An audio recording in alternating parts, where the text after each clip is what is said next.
19. The cooling coffee was left in the car at work.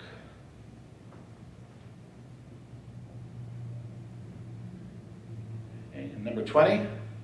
The Hamline professor ate a wormy apple.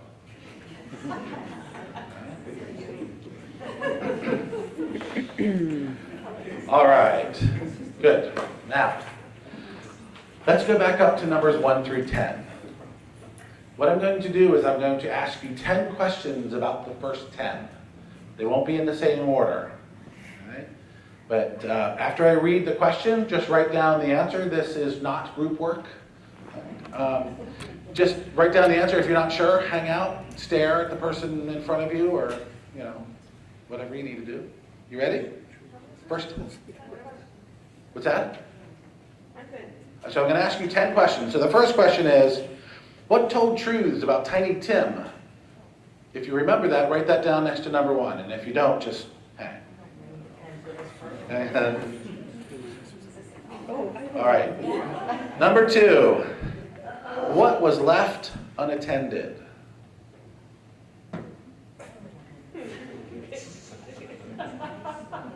Number 3. Who had licorice lapels?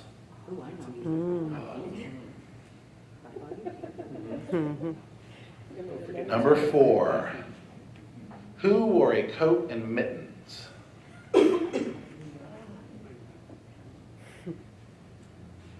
Number 5. Who was stopped for speeding?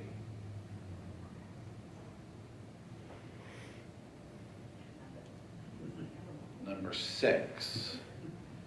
What was old and faded?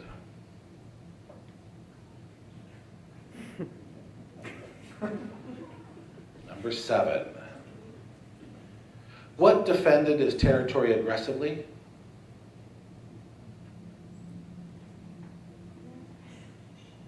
Number 8. What fell from the table?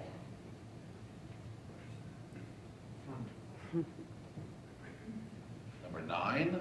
Who was flushed with success?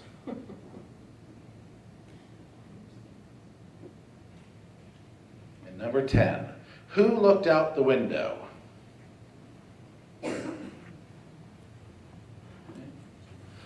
All right, now we're going to do the same thing with 11 through 20. I'll read you a question, you provide the answer, and we'll go from there. Okay. So number 11. What was waving in the breeze?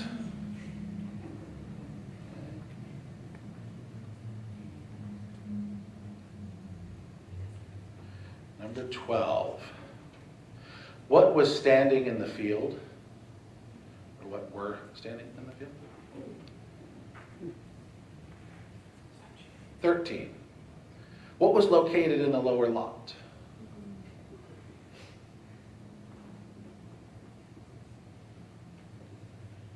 Number 14. What was left in the car at work?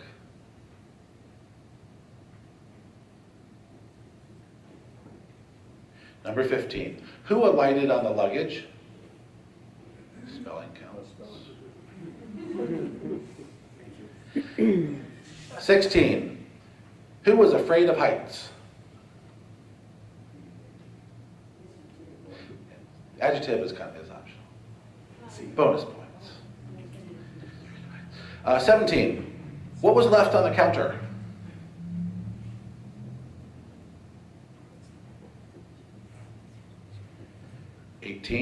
What was sitting on the table?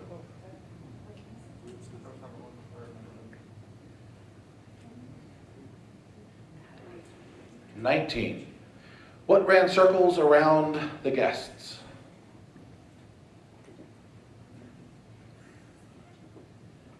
And number 20.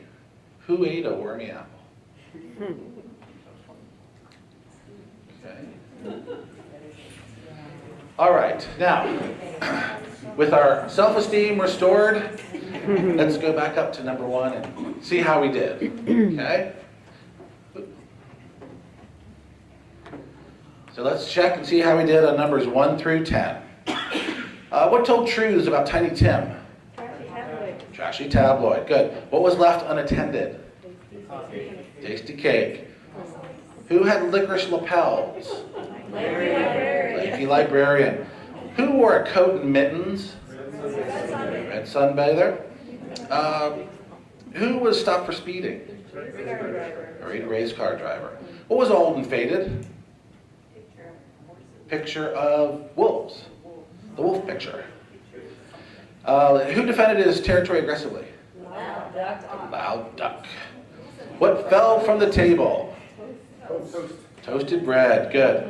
Who was flushed with success? Bearded plumber. And who looked out the window? Yes, the smiling maitre d'. Okay. Give yourself a point for each one that you answered correctly. Okay. All right, now, we are among Hamline friends here. So I'm going to do a quick whip around, which means I'm going to point at you, and you're going to tell me your score. If you don't like your score, make up one you like better. Okay? Or you can always just say pass. Okay? Either one works. Okay? If you have partial credit, round up. Okay? So here we go. 2, 4, 2, 4, 5, down here. 2, 0, 6, 2, 1, 2, 1, 2, 1, 2, 1, 3, 4, 2, 6, 3, 3, 4, 3, 4, 3. He what? 1, 0, 3, 1, 1, 2. 3, 10 with extra credit. Okay, 10 with an asterisk, or 3 with an asterisk. 3, but I think it should be a drake rather than a duck. This is a rough crowd to be working with here.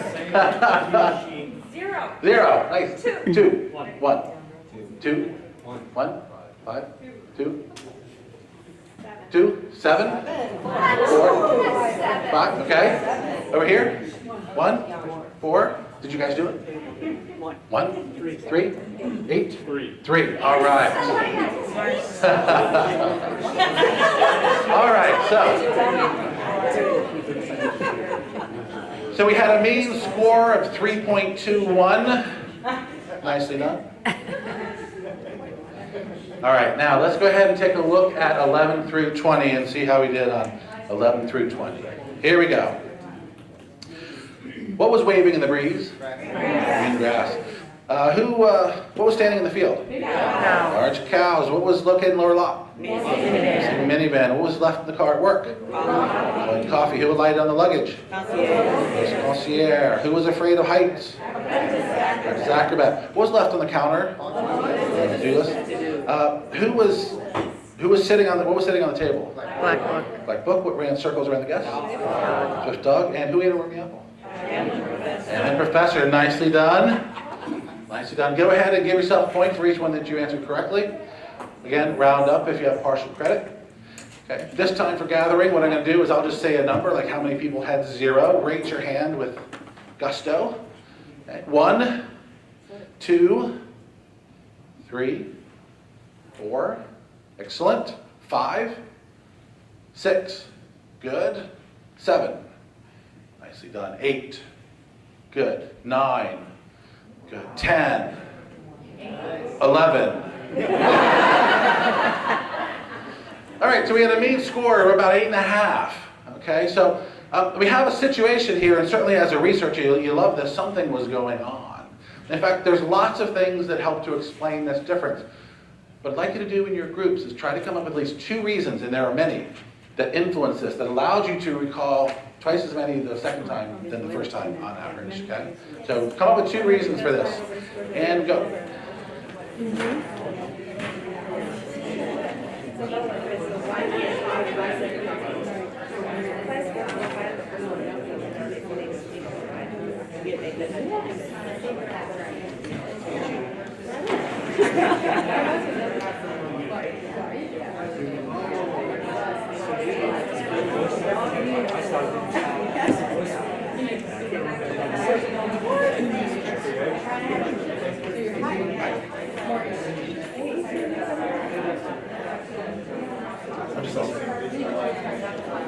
Okay.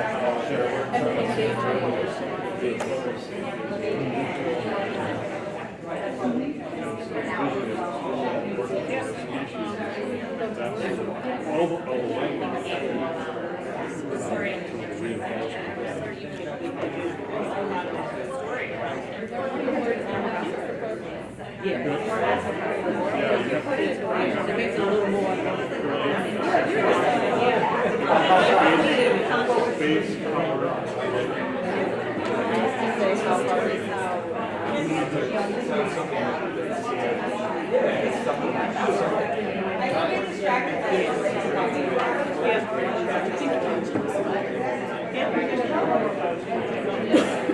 you remember any from New Orleans? What was coming? I tried not to. Yeah. Well, and that's what you have to do when that. You can't do the image at first. Because even if I tell you not to, the second time you're going to. I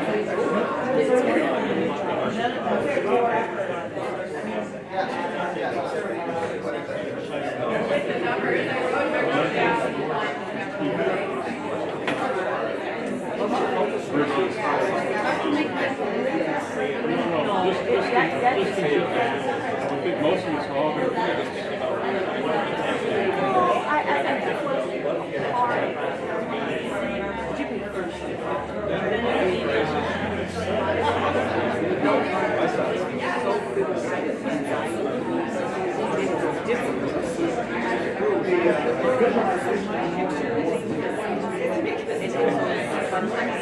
Okay, we've got about 2 minutes.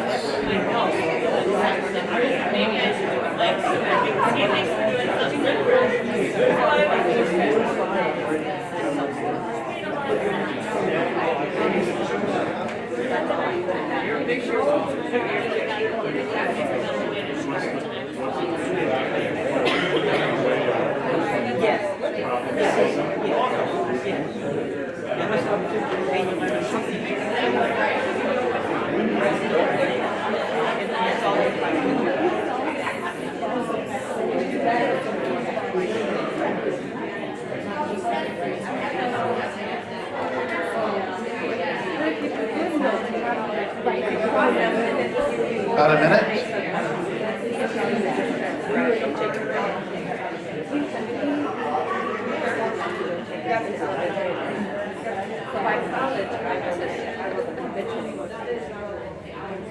Okay, if you could work on finishing up your thoughts.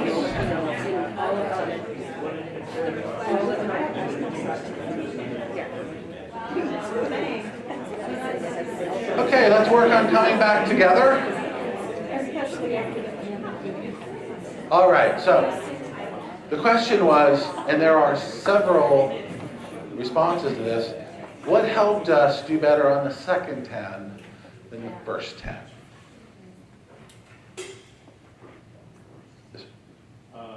We had three.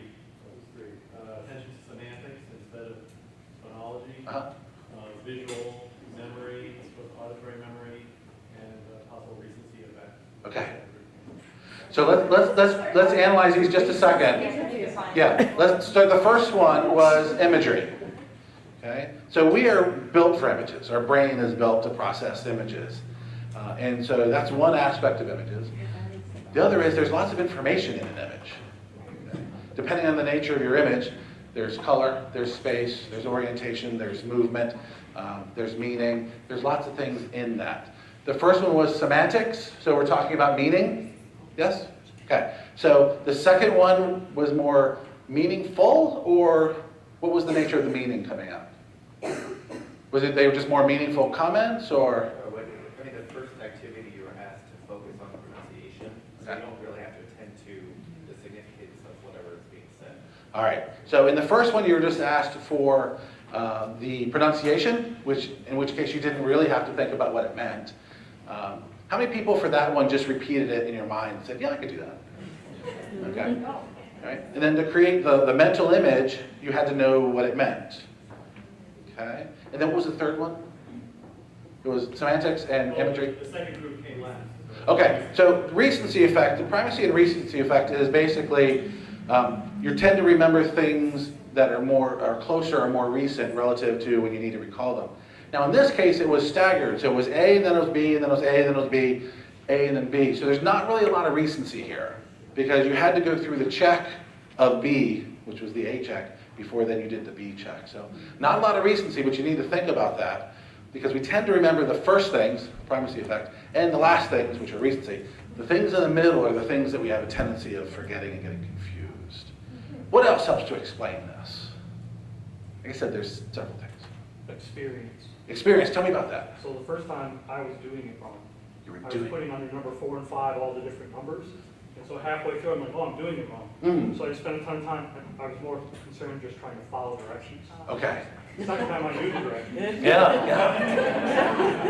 And if you're thinking about directions, you're not thinking about the task per se. You're like, well, how do I do this? Which is why we want our students to do things like practice tests or give me an example first. We'll talk about that so you understand the process. Then let's go ahead and see how well you do as far as understanding it. Yes? And I think building on what Mike said, a lot of us were really distracted in the first part, like resisting and like, what the hell is this going to teach us? And, you know, Sure. Okay, I was resisting. Boy, they threw you under the bus in like 2 seconds. Stephen was thinking about passive voice. Oh, okay. And by the time we got to the second one, we'd calm down. Yeah. Focus. But it raises an important point that our students don't come at us either as a blank slate or as in the middle of not doing anything. They've got things going on in their heads. So, you know, students are really good at looking at you like, you are the most interesting thing in the world. I'm so paying attention. What's for lunch? That's what I want to know. But they've got other things going on in their head. And so I'm going, yeah, this is good. Everybody's writing and responding. And some are going, what are we doing? So we have to understand that our students aren't necessarily processing up top the way we think they might be. I think that pronouncing something is very clear. It might be hard to do, but everyone understands exactly how to quick check it. But we were talking about visualizing cooling or visualizing the word missing, right? That there was a little bit more work to figure out the actual task we were given. Yeah, so there was more work to actually complete the task. So the idea of the task relative to just repeating it, you're like, yeah, they're like Colchier, you knew the hard words. Well, and as a matter of fact, I would say that the visualizing, I thought with those ones, like missing minivan, I was failing to do the task you had given us. Okay. Whereas in the first time, I thought every time, oh, I'm good with words. I pronounce it easy. They just flow right off the tongue. Yeah. I was doing well, and then I thought I was doing poorly in the second category. Yeah, and then it turns out it was the other way around. For the task I gave you. All right? What else? What else would you add to this? Yes? Well, yeah, it sort of relates to what was said earlier, but more broadly, just a distractor for the first one. Okay. That we were asked to focus on one thing and recall a different thing. Okay, so let's talk about that. Let's talk about the difference between the task or the learning environment and the performance environment. Okay, so the learning environment for the first 10 was figure out whether or not you can pronounce it. Tell me about, for lack of a better phrase, the assessment side of it, the performance. What were you asked to do?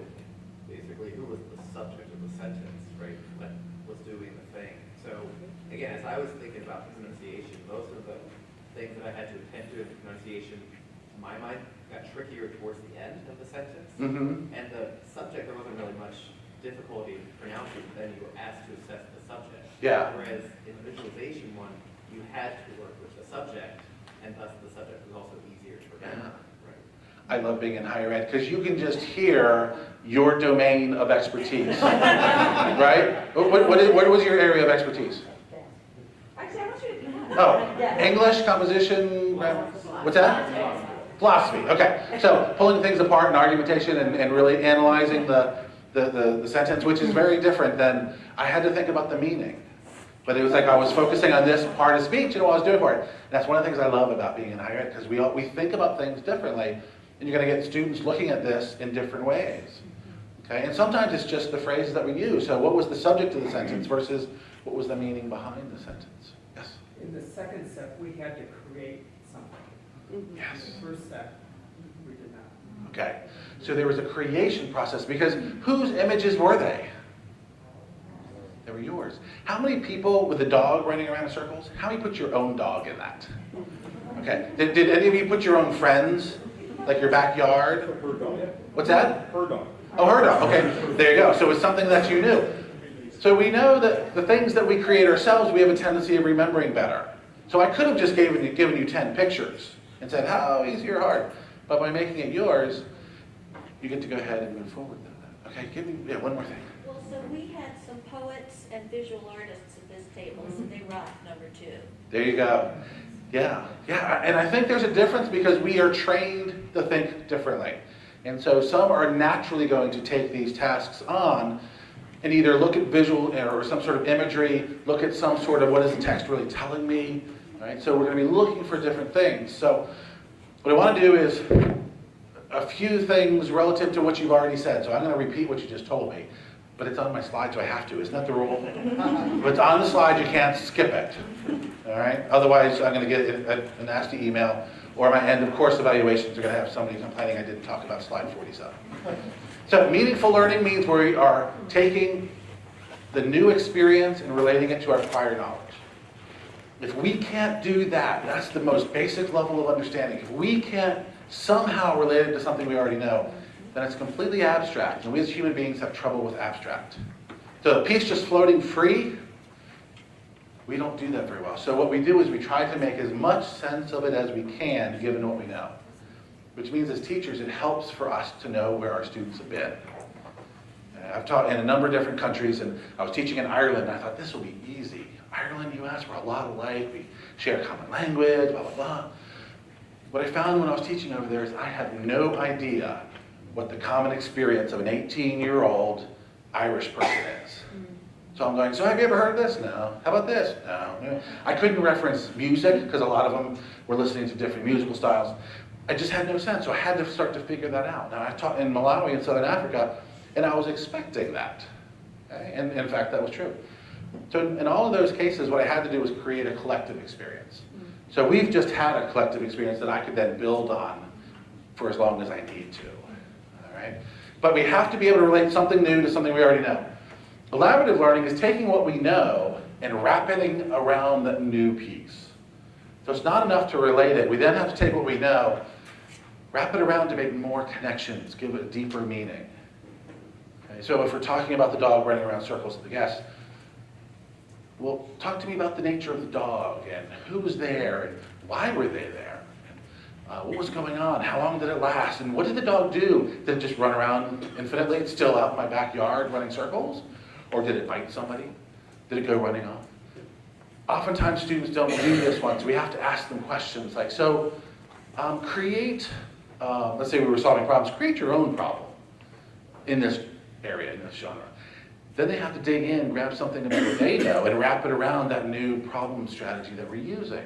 So oftentimes, good students will do this anyway, but average students, or a lot of our students, will need some support in doing that. Imagery, we're just built for it. Some things are very powerful images. Some of them might be a little tough. We're talking about freedom. Draw me a picture of freedom. That might be a little bit of a challenge, but it would also be kind of interesting to see, well, what do they draw? You know, but images are powerful sources. Self-generation, we tend to remember things that we've created ourselves.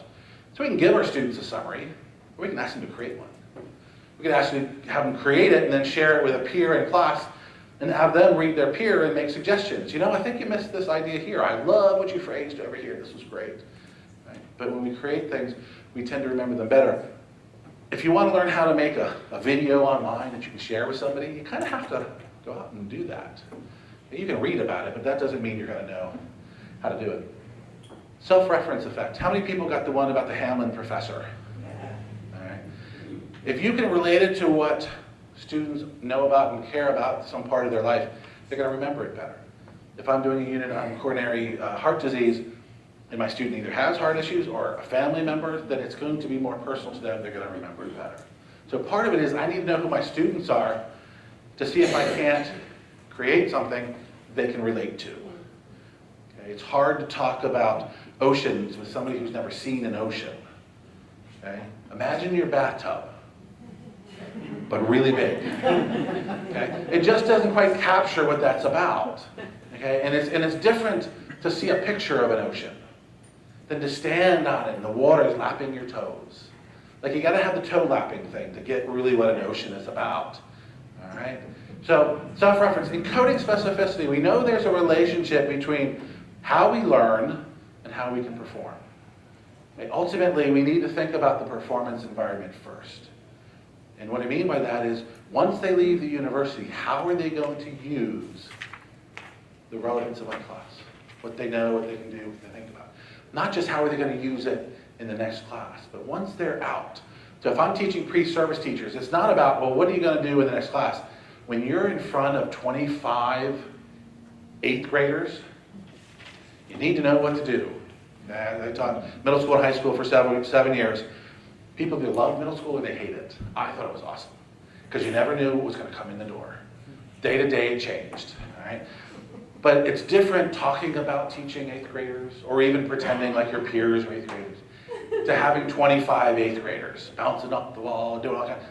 It's just different. So there's a relationship between learning and performance. The top one is state dependence. When we learn something, we often attach the state to it. Are we anxious? Are we sad? Are we happy? Okay. Is there a time crunch that's giving us some nervousness about that? That gets attached to what we learn. So the idea, and there are several songs about this, that when you hear a sad song, you remember sad things. And that's true, because we often attach the sadness of that song, or something that was happening in your life. You've ever heard a song that takes you back to that point? Because oftentimes the emotional or the context itself was attached. Right? Context dependent. The context within which we learn something gets attached to that thing itself, which is why we want learning to occur oftentimes in the spaces in which we will need to use that knowledge and those skills. In a few weeks, and I've done this for a couple of years, I'll be going up to one of the nuclear power plants to do some training. When they do their training in-house, they have this gigantic simulator. It's about twice the size of this room. All sorts of buzzers and lights and whatnot, and it's an exact replica of the real one, from how much torque it takes to change it, and the colors of the lights and things like that, because that ends up being really important. But we'll attach context, which is sometimes why you'll see your students do this in the middle of a test or something. They'll go, and what they're doing in their heads is going, she was standing over there. She talked about it. Have you ever remembered something? It's on the bottom right corner of this page. And so you pull out the book, you're like, then you're trying to imagine it, what was over there, and see if you can't grasp it. Context is very important, so we need to think about what's the context. Physical context, emotional context. Right? And then the last one is transfer appropriateness. How do we have to process this information? Do we need to be able to solve problems? Do we need to be able to analyze argument? My third year of Spanish was nothing but translation of verbs. Never spoke a sentence, just verbs. So if I'm ever in Mexico City and somebody goes, let's see, ear, go. I go, ooh, first tense. If anybody asks me just to translate a verb, I gotcha. Okay? But if you want me to actually speak any Spanish, it's a little bit rougher until I get to the verb. And then I'm going to sort the rest out. So we have to think about how do we need our students to process this. Okay? So the root of this ends up being the processing that's involved. And so we want to set up instructional environments that get our students to process in meaningful ways. How do we want them to analyze? How do we want them to construct? How do we build? If we want to communicate something to somebody else, how do we do that double move of now putting yourself in the other person's shoes and being empathetic about where they're coming from? Because that's oftentimes the difference between an okay teacher and a master teacher. Because we all know our content. But it's not about just saying your content. Okay? If that's all it was, then we have other ways of doing that. All right? I have a colleague of mine in another university where for him teaching was opening up his book, and if he was doing chapter 3, he would read it and he would take his highlighter and he would just highlight the important parts. And then he would go to class and he'd open up his book to chapter 3. And he would just read what he'd highlighted. Well, his students figured this out because they saw his book and what he had done.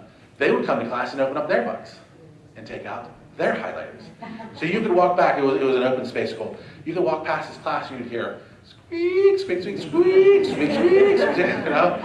It's like, yeah, I'm not sure that's the best way to go. So we need to think about the processing that's involved. Okay? Now, as a heuristic for me, what we process, we learn. Okay? If we're not doing some level of processing, we're not learning anything. So when we talk about things like I want my students to be engaged, or active learning, or tech we call it hands-on, minds-on. What we're really talking about is processing. So as a common phrase, or what we process, we learn, or the idea that our students have to process, because I always get asked, well, so what do we mean by engagement? Because you can be active, and somebody was mentioning this before, you can be in groups and talk a lot in your group, but it doesn't mean that you're learning anything. So what kind of processing is going on? Now, processing isn't a thing. We can talk about cognitive, social, behavioral, affective processing. So we tend to think about cognitive processing. We're solving problems. We're summarizing. We're comparing. Okay? We're doing cases, things along those lines. And that's really important, but that's not the only part. We also have to think about behaviorally, what do we need to do? So if I'm working with students on teaching, how do you teach them about working a room? How do you teach them to be talking over here, and I can go, John, I need you to sit down and put your hands away. And that with-itness sense of being able to monitor a whole room, you kind of need to be in a room to sort some of those things out. Or if I'm going to be using machinery, okay, so if I'm doing some sort of agriculture or nursing or whatnot, I need to actually get in and work with those behaviors. If I'm going to work with clients, how do I talk to a client about this? Okay, how do I talk to a client who's gung-ho? How do I talk to a client that's reticent? So I need to get in and interact with behaviors. Socially, we talk a lot about, all the surveys say that the corporate world wants people who can work in teams. Well, to work in a team, you've got to work in a team. So how do we build an environment that really focuses on team building? Okay? And how do we structure it in ways that are meaningful? One of my aphorisms is, if you can't say it, you don't know it. So how do we get students to have to talk about things? Because we overestimate, all of us, what we know. And we learned that very young, and we still do it. Like, oh yeah, I read that article, I got it. Could you tell to me about it? Well, they, and so if I can't say it, I don't quite know it yet. So in order to say it, I've got to pull it back up. I've got to work with it. I've got to organize it. I've got to figure out, how do I talk to you about it and you about it so you'll understand it, which means I've got to figure out, who am I talking to? What do they already know? And then how do I develop the phraseology that's going to work, and then how do I deliver it? So it ends up being very complex to do something like that. Affect is the part that gets short shrift. What do we care about? What do we value? What are our opinions? What are our attitudes? That influences our learning. If we have a negative attitude towards something, it's much harder to learn, because there's this shield that you have to somehow break down. So if I'm teaching about sustainability, and I've got somebody in class that's going, sustainability is just one of those crap words. Come on, all those lefties out there hugging trees, and we need oil, we need to go out and do all these things. That's going to be a hard student to reach as we start talking about some of the options, and let's talk about alternatives. Alternatives, we don't need that, just keep drilling.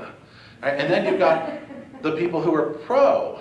They're eating it up. Yes, that's definitely the way to go. We need to do this. No more oil. And then you say, but